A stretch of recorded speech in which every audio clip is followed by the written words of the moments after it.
दोस्तों, जैसा कि आप लोगों को पता है कि घर में फिट रहना कितना अत्यधिक अभी ज़रूरी है। हमारे देश में और विदेशों में कोरोना चल रहा है, इसकी कोई दवाई नहीं आई अभी तक। सिर्फ इसका एक ही इलाज है, अपने आप को फिट रख सके। जिम बंद है, स्पा बंद है, सब कुछ बंद है। अब अपने को घर में, बगीचे में, पार्क में कैसे फिट रखें, इसके लिए मैं इनवाइट करना चाहूँगा अपने प्यारे भैया को, जिनका नाम जीतू शर्मा है और वो फिटर हैं, ट्रेंड है और ट्रेनिंग देते हैं लोगों को। तो वो बताएंगे आप लोगों को कैसे हम अपने घर में रहते हुए कैसे फिट रहें। Most welcome mister Jeetu Sharma.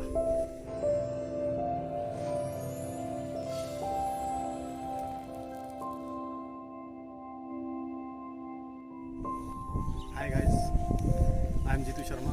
इस टाइम लॉकडाउन का टाइम चल रहा है। आपको पता है कोरोना एक महामारी फैली हुई है। अगर आपको फिट रहना है तो आप प्लीज़ रनिंग कीजिए और आप योगा कीजिए, स्टेप अप कीजिए, डिप्स मारिए, चिनअप्स मारिए। मैं आपको बताता हूँ फिट कैसे रहा जाता है। पहला स्टेप आता है रनिंग। ओके,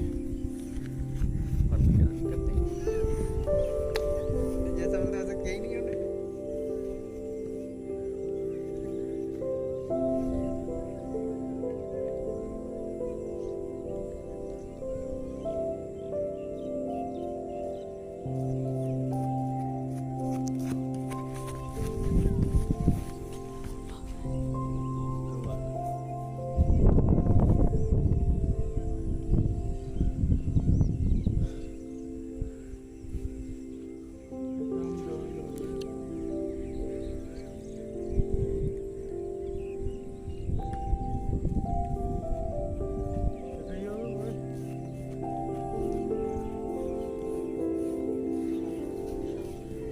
रोकनी है। दोस्तों दूसरा स्टेप बताता हूँ आपको फिटनेस का, डिप्स।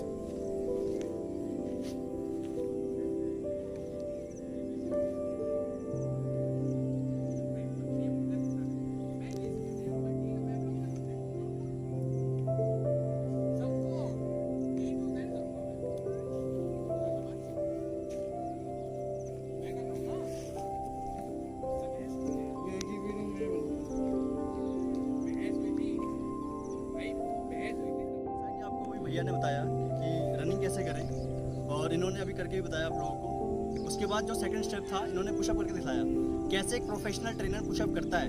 ज़्यादातर लोग पुशअप गलत करते हैं, तो अभी भैया आपको थर्ड स्टेप बताएंगे कि कैसे जंप की जैक किया जाए और कैसे हम आम नॉर्मल लोग गलतियाँ करते हैं। जंपिंग जैक होता क्या है ये हम पूछेंगे जीतू शर्मा भैया से, और कैसे करना है ये भी हमें बताएंगे। चलिए शुरू करते हैं।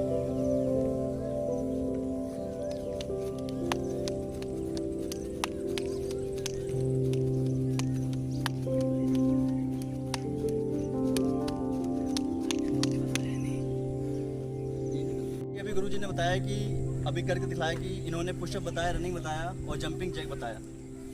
अभी मैं भैया से ये पूछना चाहूँगा कि जो इन्होंने अभी हमें बताया है रनिंग के बारे में, जंपिंग जैक के बारे में और पुशअप्स के बारे में, तो भैया मैं आपसे ये पूछना चाहता हूँ कि इससे हमारे शरीर पे क्या असर पड़ता है और हम इसे अगर रेगुलर बेस पे करें तो हमारे शरीर के किस किस पार्ट पे ये असर करता है और हम कितने फिट रह सकते हैं। अगर आप रनिंग की बात करते हो तो आपका इंटरनल जो है जितना भी है वो आपका मजबूत होगा। जिम जाने से पहले मैं तो ये कहता हूँ सभी भाइयों को कि आप रनिंग जरूर करो, वो भी आउटडोर रनिंग करो, वो भी कच्चे पे करो। इससे आपका इंटरनल मजबूत होगा, सिस्टम जो भी है। डिप्स की बात पे आती है। डिप्स आपका एक स्ट्रेंथ पार्ट है, आपकी स्ट्रेंथ मजबूत होती है डिप्सों से, क्योंकि हमारी मूवमेंट हाथ से होती है और जितना हम बॉडी वेट अपने हाथों से उठाते हैं, मान लो अगर मेरा बॉडी वेट 80 है तो मैं 80 अपने हाथों से वेट उठा रहा हूँ, आपकी स्ट्रेंथ पावर बढ़ेगी। अगर आप जंपिंग जो आपने करवाई मेरे पे, उससे हमारे लोअर फैट पे असर आता है, उससे हमारा फैट बर्न होगा। रनिंग से भी होगा, डिप्स से भी होगा, अदरवाइज जो भी आप एक्सरसाइज करोगे उससे फैट बर्निंग होगा, लेकिन जंपिंग से हमारे लोअर एब्स पे असर आता है। अच्छा भैया, एक बात मैं और पूछना चाहूँगा कि एक जो फैटी आदमी है जिसमें थोड़ा सा मोटापा हो, चर्बी हो जिसके पेट पे, वो नॉर्मल कितनी रनिंग करेगा, और नॉर्मल वो कितने स्टेप बाय स्टेप लेगा और कितने उसके सेट्स मारेगा, रनिंग के भी, पुशअप्स के भी और जंपिंग जैक के भी। अगर आप रनिंग की बात करते हो तो रनिंग कम से कम हमें 5 किलोमीटर करनी चाहिए उस बंदे को, और सबसे ज़्यादा हमें डाइट का ख्याल रखना चाहिए। हमें ऑयली चीज़ें नहीं खानी चाहिए, हमें मीठा भी नहीं खाना चाहिए। मीठा अगर कभी दिल करता है 20 दिन में एक बार खा लिया, वो भी थोड़ा सा, क्योंकि शुगर भी हमें थोड़ा चाहिए, वो भी एनर्जी के लिए। अगर आप उससे बोलते हो भैया डिप्स मार, डिप्स उससे अभी स्टार्टिंग में आप 3 सेट लीजिए, एक सेट में कम से कम 20 और 30 के बीच कम से कम रैप होने चाहिए एक सेट में डिप्स के, कम से कम। आप जंपिंग की बात करते हो, 3 सेट लीजिए, कम से कम 15-15 है। 15 का मतलब ये नहीं एक पैर से 15, मतलब 15 एक रैप हाँ, एक से दूसरे से, हाँ ऐसे करना है। टोटल एक जब चलेगा स्टेप हमारा तो 1 2 ऐसे 30 रैप होने चाहिए एक सेट में। तो 3 सेट लीजिए, इससे आपको बहुत बेनिफिट मिलेगा आपके फैट बर्न में। तो जैसा कि आपने देखा कि हमें भैया ने बताया कि कैसे हमें रनिंग करनी है, कैसे पुशअप्स करना है और कैसे जंपिंग जैक मारना है। अगर आपको कोई भी सवाल हो कि हमें क्या डाइट लेनी है और इसके अलावा और क्या पुशअप हमें क्या मारना है और कैसे और अपने आप को मेंटली और प्रॉपर्ली फिजिकली कितना कैसे फिट रख सकते हैं, तो आप मेरे चैनल को सब्सक्राइब करें, शेयर करें और नीचे कमेंट पे कोई सी भी एक्सरसाइज के बारे में पूछ सकते हैं। मैं जीतू शर्मा भैया को आगे के एपिसोड में लाने की पूरा कोशिश करूंगा। इसलिए बहुत बहुत धन्यवाद।